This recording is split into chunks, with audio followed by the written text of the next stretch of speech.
계율을 지키는 것과 수행에 대해서 여쭙고 싶습니다. 그래서요, 수행을 잘하면은 긍정적인 마음과 감사하는 마음이 자연스럽게 나온다 했죠. 수행에 도움이 되는 것은 계율을 자연스럽게 지켜나가는 것입니다. 옛날 달마대사께서는 유명한 참 법문을 하셨는데 관심일법이 총섭재행이라 했습니다. 여러분 따라해 보십시오. 관심일법 총섭재행. 나는 이 구절이 너무 좋아가지고 우리 송원사 방장 스님이 이 붓글씨는 참 잘 썼습니다. 그래서 이 방향선에 가가지고 특별히 이 글씨를 한번 부탁한 적도 있습니다. 어떤 뜻이냐 하면은 관심일법, 우리가 마음을 하나 닦아 나가는 거, 마음을 하나 챙겨 나가는 거, 그것이 관심일법인데 그 관심일법, 마음 챙겨서 수행 정진하는 거, 이것이 모든 행을 습수한다는 거예요. 모든 행을 뭐 보살 행이든지 공덕의 행이든지 선행의 행을 다 포용하고 있는 것 같다는 겁니다. 그래서 계율을 지키는 것이 수행에 도움이 되고, 또 수행을 잘하려고 하면은 좀 사람이 마음도 정갈하고 남에게 피해를 안 주고 그렇게 정진하게 되어 있습니다. 그래서 긍정적인 마음이 나오고 감사하는 마음이 나오는 것입니다. 그래서 관심일법이 총섭재행이라 하면은 수행을 잘하고 마음을 잘 닦다 보면은 자연스럽게 계행을 지키게 되는다, 이렇게 보면 틀림없습니다. 화두 수행에서 간절함이 생기지 않는데 어떻게 간절함과 분심을 일으킬 수 있는지 가르침을 주십시오. 이건 여러 스님들이 다 마음속으로 느낀 적도 있을 것이고 그렇게 또 생각하고 있는 부분일 겁니다. 그래서 옛날 스님들은 그럽니다. 절실한 마음은 발심이 돼야 되는데 저 사람은 발심이 안 돼가지고 저렇게 농땡이 치고 있다, 그런 얘기합니다. 그런데 처음에 발심이 안 되더라도 아까 나홀라 존자처럼 수행처에 와서 시간이 지나고 다른 사람 수행하는데 같이 함께 어울려서 정진을 하다 보면은 마음의 안정도 오고 또 간절함도 생기게 되는 것입니다.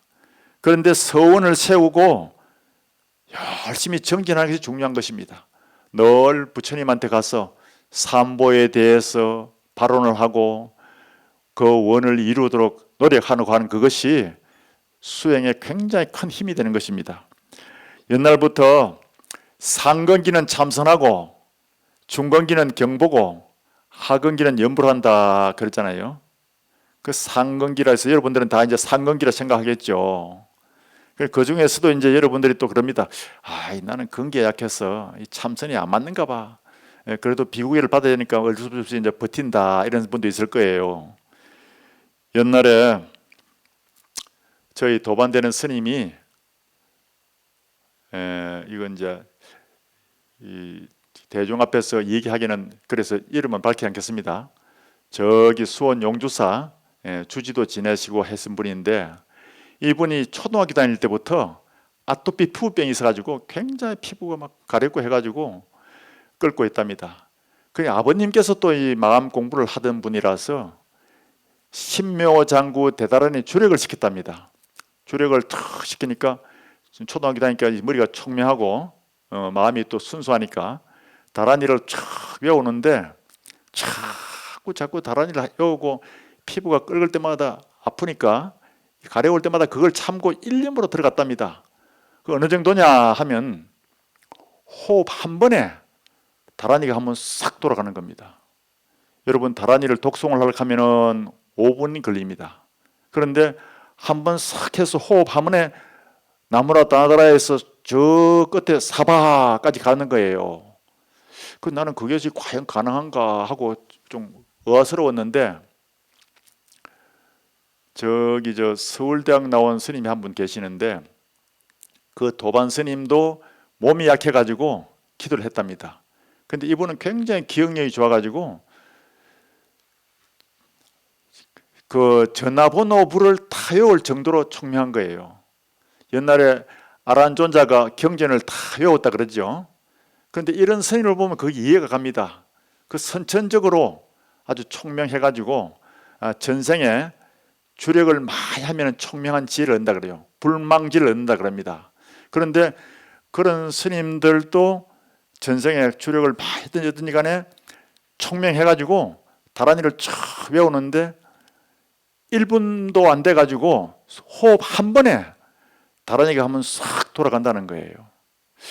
거의 가능하구나 그랬는데, 정호 스님은 이제 그 다란이를 계속 하다 보니까 나중에 호흡 2번에 다란이가 3번 굴러가더라는 겁니다. 그 정도에서 가지고 이제 저기 고대 법대를 나와가지고 고시 공부를 하지 않고 제가 수행을 하게 됐는데, 큰 스님 제자가 돼가지고 수행을 쭉 했습니다. 하는데 참선이 너무 좋아가지고 수행을 하려고 그러니까 이 다란이 하던 업이 있어가지고 앉아 있으면 화두는 안 들리고 평소에 옛날에 하던 그 다란이가 뱅글뱅글 굴러가는 거예요. 그럼 머리에서 항상 다란이가 돌아가고 있는데, 이거 연불 이거 다란이 해가지고 성불 하겠나 견성을 하겠나 싶어가지고 이제 아까 내가 얘기했죠. 얼음에 그 입속에 얼음을 넣어가지고 졸음을 쫓아가면서 공부했던 큰 스님, 경봉 큰 스님한테 살면서 가서 물었답니다. 큰 스님, 주력을 해도 성불합니까? 네 주력 얼마 했노? 하더래요. 그래서 초등학교 때부터 해가지고 가만히 있어도 다란이가 막 살살살 굴려갑니다. 그러니까 이제 그만하고 참선해라 하더랍니다. 아이고 스님, 우리 어떤 학원기는 다란이 하면은 막 가만히 있어도 그 이제 하던 것이 있으니까 싹 굴러가는데 참선을 하고 화두를 들고 의심을 하니까 아이고 뭐 상기도 하고 머리도 아프고 망상도 일어나고 아주 고통스럽습니다. 그 저희 같은 학원기는 이 다란이 하면 안 되겠습니까? 이제 큰 스님이 된다 하면은 거기 한번 촥 이제 한번 매달려 보려고 했는데 큰 스님께서 그만했으면 됐다. 이제 화두해라 그랬답니다.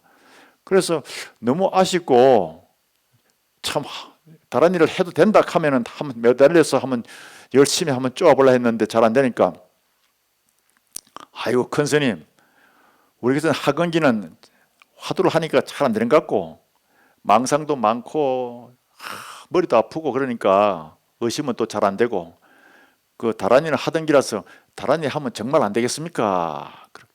우리 같은 학원기는 그러니까 그렇게 자상하던 큰 스님께서 갑자기 바닥을 탁 치면서 상근기 학원기 누가 만들었나? 하더랍니다.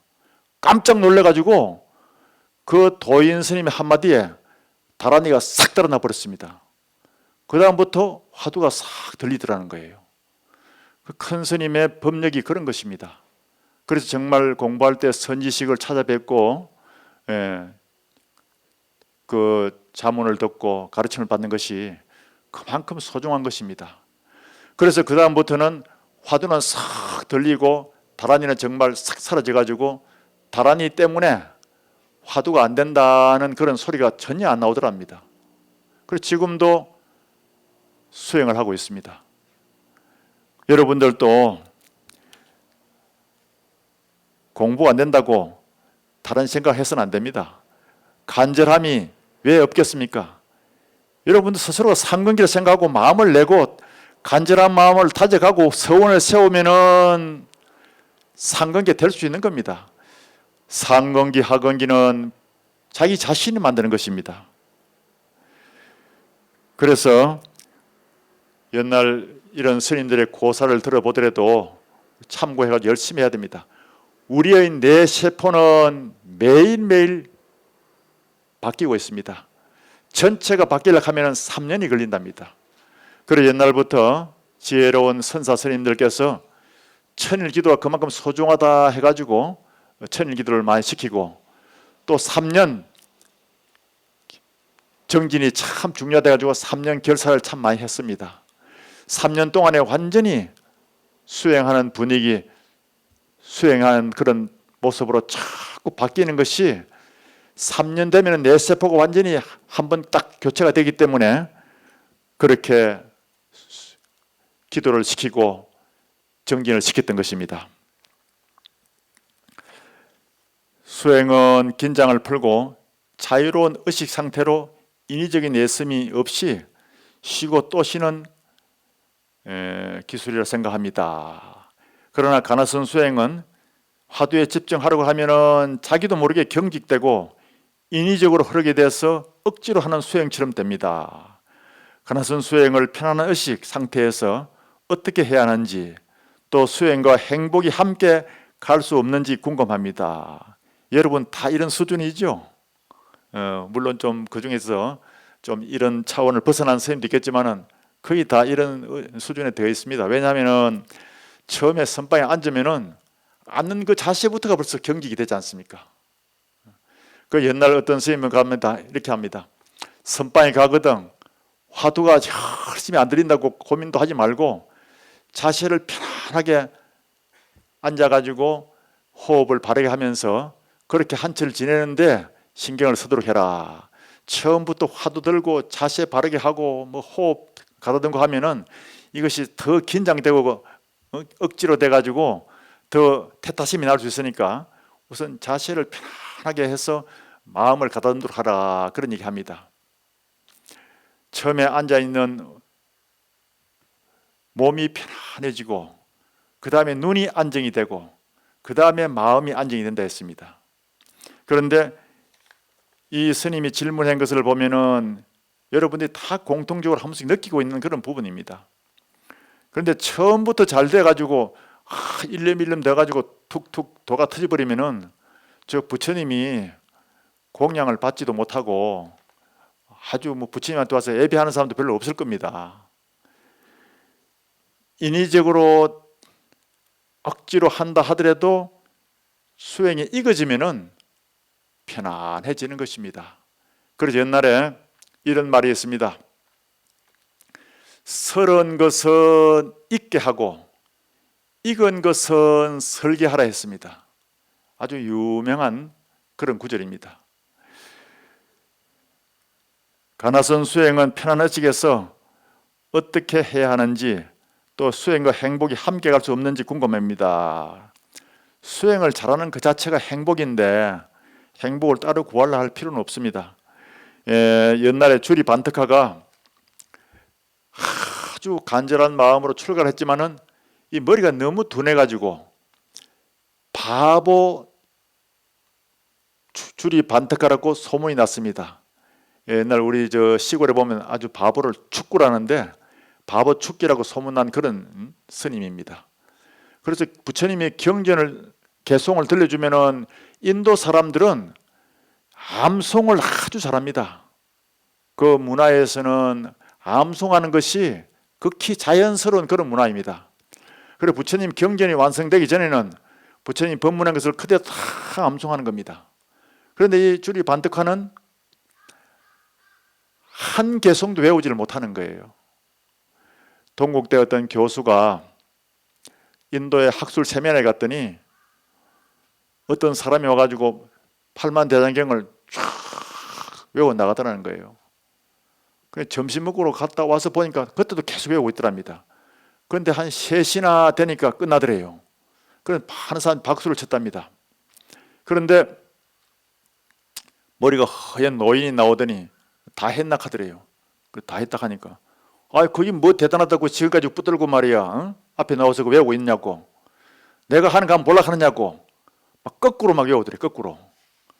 그런데 거꾸로 외우는데 출 나가는데 이 나라는 진짜 희한하구나 싶더라는 거예요.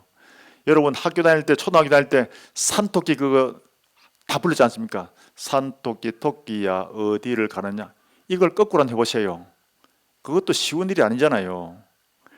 끼토사냐 끼토를 띄어나니까 축껑축껑 서면 띠를 띄어나니까 이라는데, 이런 식으로 인도 사람들이 그 대장경을 거꾸로 줄줄줄줄 외워 가더라는데요. 그래 보고는 이 나라 사람들은 정말 특별한 민족이구나 싶더라는 거예요.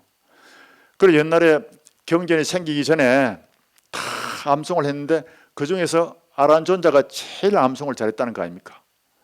그런데 주리 반특하는 정말 한 개송도 매도가 있으니까 얼마나 대중들한테 눈치를 보고 요즘 말하면 참 왕따를 당하겠습니까? 같이 출가한 형제가 있는데 그 형되는 비구가 보니까 도저히 이 반특하 동생은 말이지 이 출가에 수행할 수 있는 그런 소지가 아니다 싶어가지고 한 번은 이제 넘사치러 오니까 불러가지고 야 반특하야 너는 수행할 수 있는 그런 그 체질이 아닌 것 같다. 집에 가서 부모님의 가업을 이어받아 가지고 그렇게 살도록 하는 게 안 낫겠느냐. 네가 한 개성도 외우지 못하는데 어떻게 도업을 이룰 수 있겠느냐 하고 그렇게 타일렀습니다. 그 뭐 형되는 비구까지 나서서 가지고 그렇게 얘기하니까 반특하도 참 대중들 보기도 참 민망하고 해가지고 이제 대문 밖으로 이렇게 이제 나왔습니다. 그 도량을 떠나려고 일주만 앞에 나왔지만은 너무 마음이 애절한 거예요. 나는 정말 공부를 하고 싶고 도를 이뤄 가지고 좀 해탈을 그런 참 기쁨을 맛보고 싶은데 대중들이 다 나를 좀 이상하게 보고 형되는 비구까지도 너는 수행하고는 인연이 없는 것 같다. 집에 가서 아버님 가업을 이어받아 가지고 제가 불자가 되도록 하라 이렇게 하니까 너무 서러운 거예요. 그래서 훌쩍훌쩍 울고 있으니까 부처님이 어디서 다녀오시다가 그 이제 너무도 이제 머리가 좀 둔하니까 소문이 나가지고 주리 반특하 보니까 알겠거든요. 주리 반특하야 너는 어찌하여 여기서 울고 있느냐. 그러니까 아이고 부처님 저는 참 머리가 나빠서 부처님의 한 개송도 외우지를 못합니다. 그래서 형되는 비구께서 너는 집에 가서 가업을 이어받고 그래 지내도록 해라. 너는 원체 수행하고는 인연이 아닌 것 같다. 이렇게 얘기해가지고 좀 밖에 이렇게 나와서 울고 있습니다. 그러니까 부처님께서 반특하야 나를 따라오너라 했습니다. 그래 부처님 계시는 처소로 데려가가지고 그 마루 위에 앉혀놓고 반특하야 허리를 쭉 펴고 반듯 앉아가지고 다른 것은 생각하지 말아라. 너는 이제부터 개성을 외울 필요도 없다. 오직 너가 숨을 마시고 있는 것을 관찰하고 내 쉬는 것을 관찰하리라. 그러니까 반득하는 뭐 이제 개성도 안 외우고 다른 사람한테 눈치도 안 보니까 또 부처님 처소 앞에 와가지고 개인 교수를 받으니까 너무 행복한 건 겁니다. 그래서 이제 정말 정신을 팍 차려가지고 호흡을 내쉴 때는 내쉬는구나. 그걸 관찰하고 마실 때는 마시는 것을 탁 관찰하면서 이렇게 복식 호흡을 했던 겁니다. 한 3개월이 지나니까 그 식심이 가라앉아 가지고 정말 비움의 상태에 들어간 거예요. 그래 거기에서 개성이 탁 하나 떠오르는 거예요. 부처님한테 가서 부처님 제가 개성을 하나 지었습니다. 그러더니 그럼 무슨 개성이냐 들려줄 수 있겠느냐. 예 들려드리겠습니다. 그래 개성을 탁 들려주는데 뭐냐면 뜻을 같이 하는 사람이나 믿음을 같이 하는 사람이 없을 때에는 비록 쓸쓸하고 외로울지라도 무소의 뿔처럼 혼자서 가라 하거든요. 그 부처님께서 반특하야 그것은 내가 너희들에게 자주 들려주는 개성인데 이제 네가 생각이 나는 모양이구나 그러거든요. 반특하가 아이 부처님 저는 들은 얘기는 하나도 기억이 안 나고 오늘 내가 탁 떠오르는 개성이라서 제가 지은 줄 알았습니다 그러거든요. 그러니까 부처님께서 다른 개성 떠오르는 게 없느냐 또 물었어요. 또 있습니다 그러거든요. 내게 들려줄 수 있느냐. 예 들려드리겠습니다. 모든 것은 마음이 주가 된다. 마음속에 착한 일을 생각하면 즐거움이 그를 따르리. 모든 것은 마음이 주가 된다. 마음속에 악한 일을 생각하면 괴로움이 그를 따르리. 형체를 따르는 그림자처럼 수레 바퀴를 따라가는 수레의 자국처럼 이라거든요. 그 부처님께서 아니 그것도 내가 늘 너희들에게 들려주는 것인데 너는 이제 생각이 나느냐 그러니까 아이 부처님 저는 들은 기억은 전혀 안 나고 내 머릿속에 떠오르니까 저는 제가 지은 줄 알았습니다 이랬던 거예요. 그 왜 그러냐면 아까 내가 얘기했듯이 뇌파가 착 가라앉고 식심이 가라앉고 안정이 되니까 깊은 내부의식이 들어가 가지고 거기에 무한한 기억력이 살아나고 아이디어가 살아나고 창의력과 예지의 힘이 솟아나는 그 단계에 들어갔던 거예요. 그게 자기 내면에 입력은 됐는데 마음이 너무 산만스럽고 해가지고 출력이 안 됐을 뿐이에요. 여러분들이 강의한 것을 다 입력을 한 것을 마음이 고요하게 가라앉아 있으면 다 거기 떠오르는데 순간순간 마음이 산만하고 흐트러지기 때문에 그것이 기억이 안 날 수가 있는 겁니다. 그래서 주리 반득하는 이제 개송을 줄줄이 외워내는 겁니다. 그래서 좀 더 수행을 하는 법을 가르쳤습니다. 얼마 가지 않아가지고 주리 반득하도 깨달음을 얻었습니다. 그런데 그 옆에 비구니 스님 처소가 있는데 원래 비구 스님 처소 옆에 비구니 스님들이 수행처가 있습니다. 그래서 보름마다 부처님한테 와가지고 비구 스님 한 분을 초청해 가가지고 법문을 듣게 되어 있습니다. 그래 보면 이제 뭐 참 기라성 같은 부처님의 제자 사리불, 목걸련, 뭐 대가섭 이런 그런 큰 대아라한 과를 얻은 스님들을 모셔갔는데 비구니 대표 스님이 와가지고 부처님 이번에는 어느 스님을 모셔갈까요? 그랬어요. 그 기대를 잔뜩 하고 이제 큰 스님들 대덕 스님 모셔가려 했는데 부처님께서 하시는 말씀이 이번에는 저 주리 반득하를 모셔가더라 하거든요. 비구니 스님이 좀 의아스럽잖아요. 아이고 저 바보를 모셔가지고 어떻게 하려고 하는 거 걱정이 되거든요. 알겠습니다.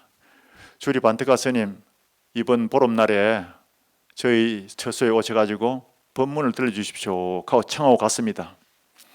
그때 이제 비구니 스님들 궁금해가지고 이번에는 누가 온답니까? 그랬어요. 그러니까 그 대표되는 스님이 이번에는 주리 반득하 스님이 온다 하더라. 아이고 그 바보 축기 와서 뭐란대요 하하하 웃고 그랬습니다. 그런데 보름날 탁 주리 반득하 스님이 가가지고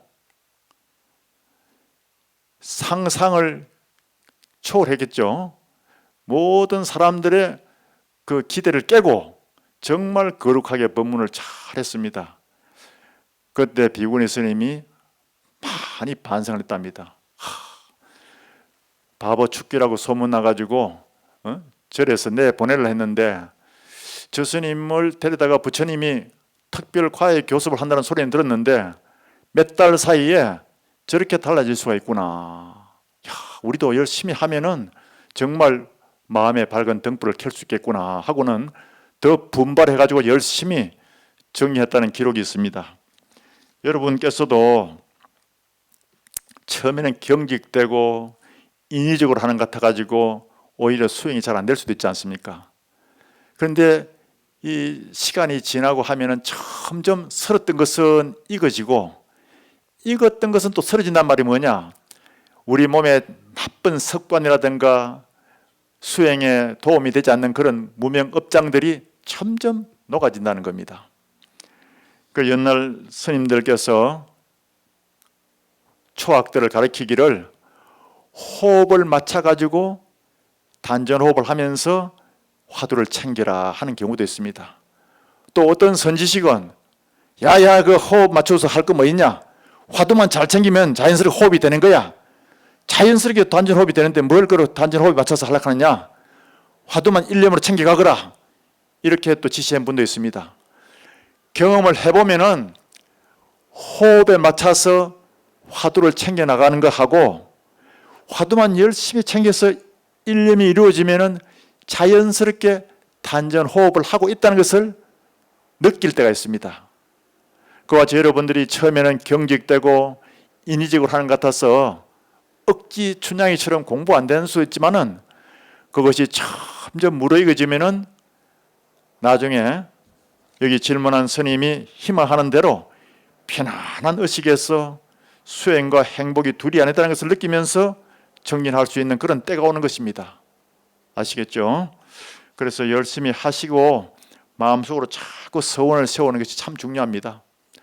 서원을 세우면은 어려움이 있더라도 이겨낼 수 있는 원천의 힘이 생기는 것입니다.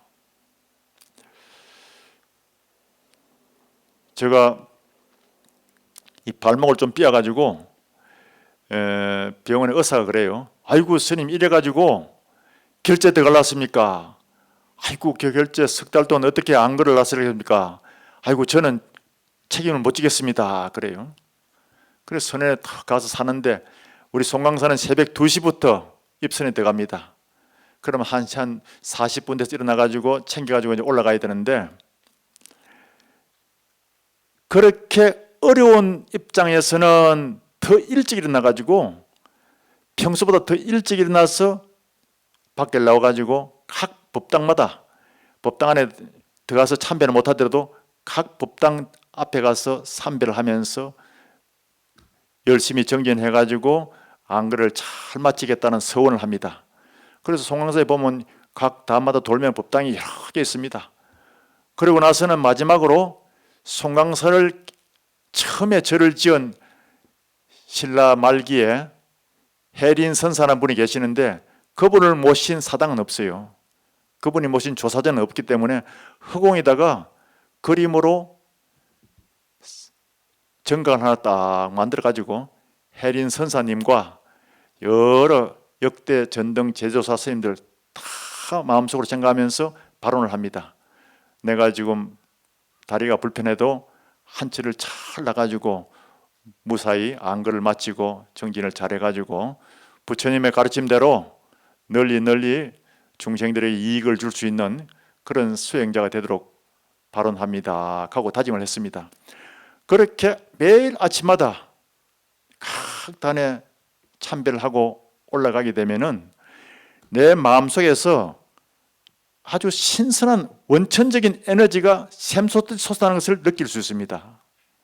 여러분께서도 힘들고 어렵지만은 그런 마음속에 늘 기도 정진하는 마음으로 간절한 서원을 세우고 수행하게 되면은 어려운 순간 속에서도 더 분발해가지고 자기 깊은 내면에서 원천적으로 솟아나는 그런 좋은 신선한 에너지를 만날 수 있는 것입니다.